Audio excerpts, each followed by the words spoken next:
Say what you will about the finale, but old Kit never disappoints. Welcome to Watch Mojo UK, and today we're counting down our picks for the top 10 Kit Harington moments.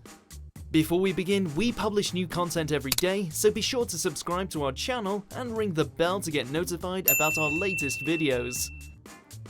For this list, we're taking a look at our favourite bits of Kit Harington, both on screen and off.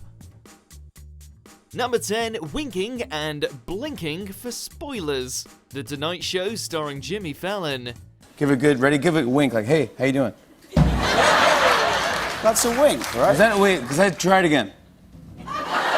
In April 2019, Kit Harington appeared on The Tonight Show with Jimmy Fallon, just a few weeks before the final season of Game of Thrones.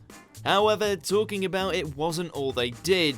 Fallon proposed a game where he would show images from the last GOT series, and Harington would have to wink for yes or blink for no. Does this mean that you are dead?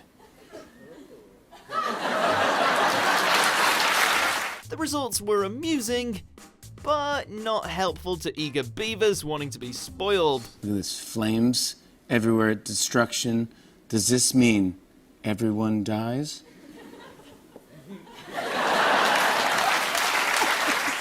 Turns out Harington is terrible when it comes to winking, so it was hard to decipher what he was confirming or denying. Does Jon Snow get to ride a dragon? Oh my God! Wow!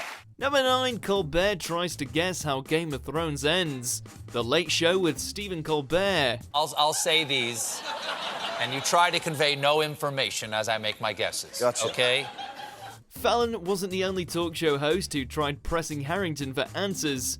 About a month before appearing on Fallon's show, Harington was on The Late Show with Stephen Colbert. Colbert would read off a handful of his predictions, trying to guess how Game of Thrones will end. In the final scene, we see George R.R. Martin watching the credits roll. He says, "That's a great idea," and finally finishes his book. All Harington had to do was convey no emotion. Our man failed spectacularly. No. Journey's Don't Stop Believin' plays, and we suddenly cut to black.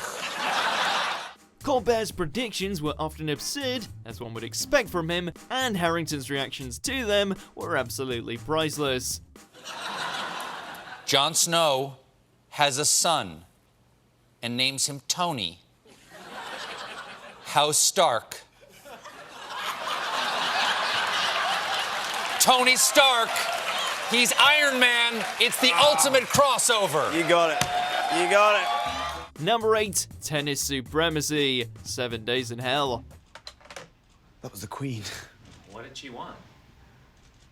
She wanted me to win. Many people only know Kit Harington for Game of Thrones, but the man has done several other projects since the series premiered. Silent Hill Retribution, Pompeii, and How to Train Your Dragon 2, just to name a few. However, some of his best work can be found in the TV movie 7 Days in Hell. Harington and Andy Samberg play as two tennis players who compete for 7 days. Don't touch my hair, bro! Don't touch my bloody girl, mate! You're dead, bro! Dead, mate! You're dead, mate! With an 80% on Rotten Tomatoes and a digestible 45-minute runtime, 7 Days in Hell shows that Harington can do comedies just as well as he can do dramas and action movies.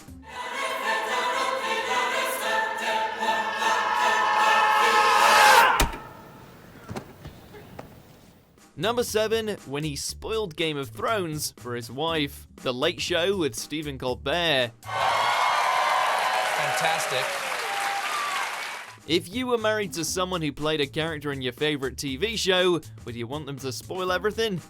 Harington's wife, former co-star Rose Leslie, said yes, for some reason. While on The Late Show with Stephen Colbert, Harington recounted the time Leslie pressured him into spoiling the season 7 conclusion. And he destroys the wall and the army of the undead come rushing through and it ends there. And she looked at me like... And then, like, it was like, how dare you?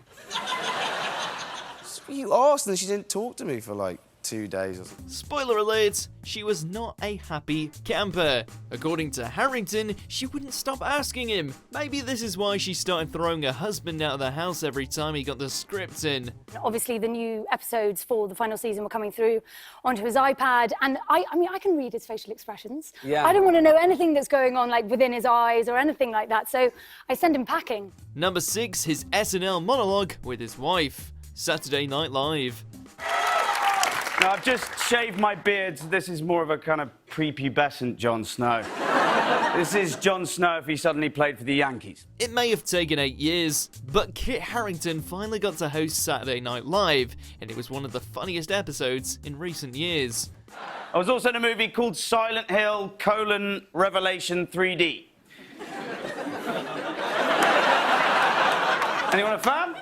After a few jabs at his own filmography, Harington opens the floor to questions from the audience. Unfortunately, it seems all anyone cares about is knowing what happens in the final season of Game of Thrones. All right, fine. Oh, hey, do you remember in season 6 when we had sex? Yes, I do. Did you know they filmed that? Okay! Okay, any other questions? The best part, though, comes when his wife pops up. As hilarious as their exchange is, it does make us wonder what's next for Harington and Leslie. I'm sorry, honey, I can't even tell you how Game of Thrones ends. Oh, no, I don't care about that. I'm not a nerd. No. My question is, what are we going to do for money now? I mean, we didn't save anything, and you kept telling me, oh, I'm the king of the north. We can order Uber Eats every night. Number 5, judging Jon Snow impersonators. Jimmy Kimmel Live. This is Schaefer, Charlie, and Steve. They're all very, very good, and they all have taken their inspiration facial hair-wise from you as well. They may not replace the real thing, but impersonators are always entertaining to watch. So how does Kit Harington feel about Jon Snow impersonators? In June 2015, Harington appeared on Jimmy Kimmel Live to judge 3 Jon Snow impersonators. It's not bad. Ingredients: maize, sugar, barley, malt flavouring, salt. May contain traces of peanut. The impressionists took turns reading the back of various products in the character's voice, and we gotta say, they're pretty spot on. Pantene will give you healthy looking hair with every wash. Did you know that protein loss makes hair vulnerable to damage? Never before have a bottle of shampoo, ad for real estate, or a box of Frosties sounded so epic. And it looks like Kit agrees. Winter is coming. Number 4, his Game of Thrones auditions. Jimmy Kimmel Live. I'm a widow girl who acts like a widow boy, and I'm a killer with my widow sword. Next. No, wait, just one more. Ever wonder what Game of Thrones would be like if Kit Harington played as more characters? Well, fans of Jimmy Kimmel got a peek into that concept. In July 2017, Harington appeared in a skit on Jimmy Kimmel Live where he auditioned for some of the other characters. Whereas some of these were a little on the nose, others were just flat out ridiculous.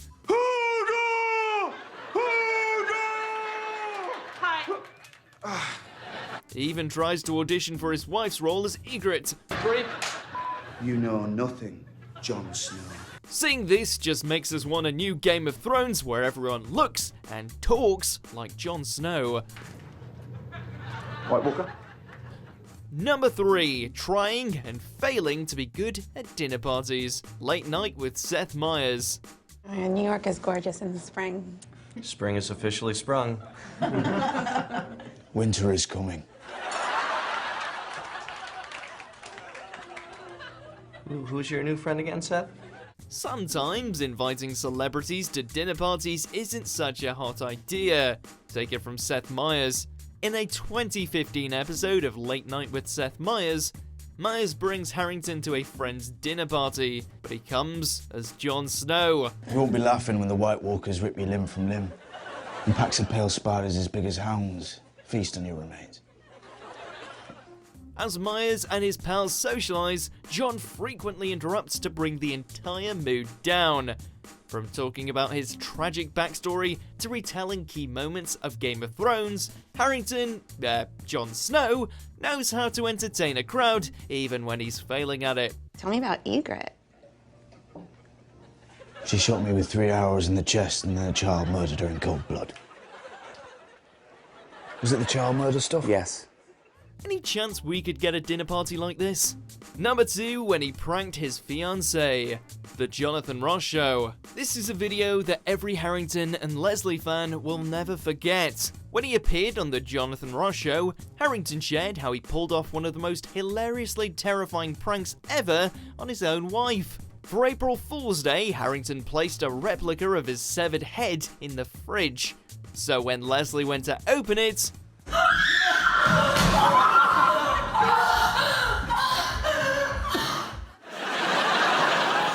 the prank was so frightening that Leslie said their marriage is over if he ever does it again.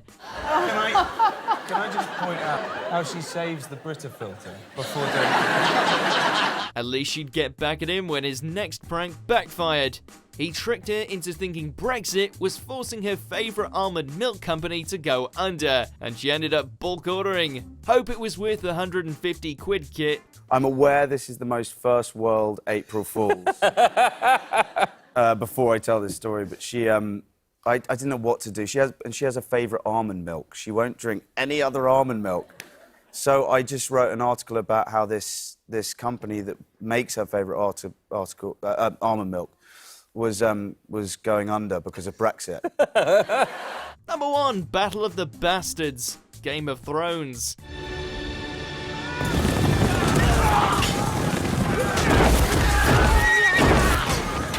Try telling Jon Snow he knows nothing after viewing this episode. Battle of the Bastards was one of the most savage battles across Game of Thrones, and it showed Jon Snow at his most vicious. With bloody battles and excellent writing, Battle of the Bastards is entertaining to watch until the very end, and it provides us with many memorable moments, i.e. Jon Snow beating the ever-loving shit out of Ramsay.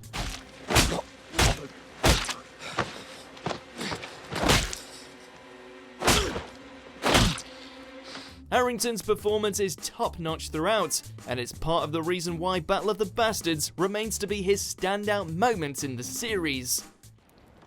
I'm gonna bury my brother in the crypt, next to my father. Do you agree with our picks? Check out these other great clips from Watch Mojo UK and subscribe for more great content.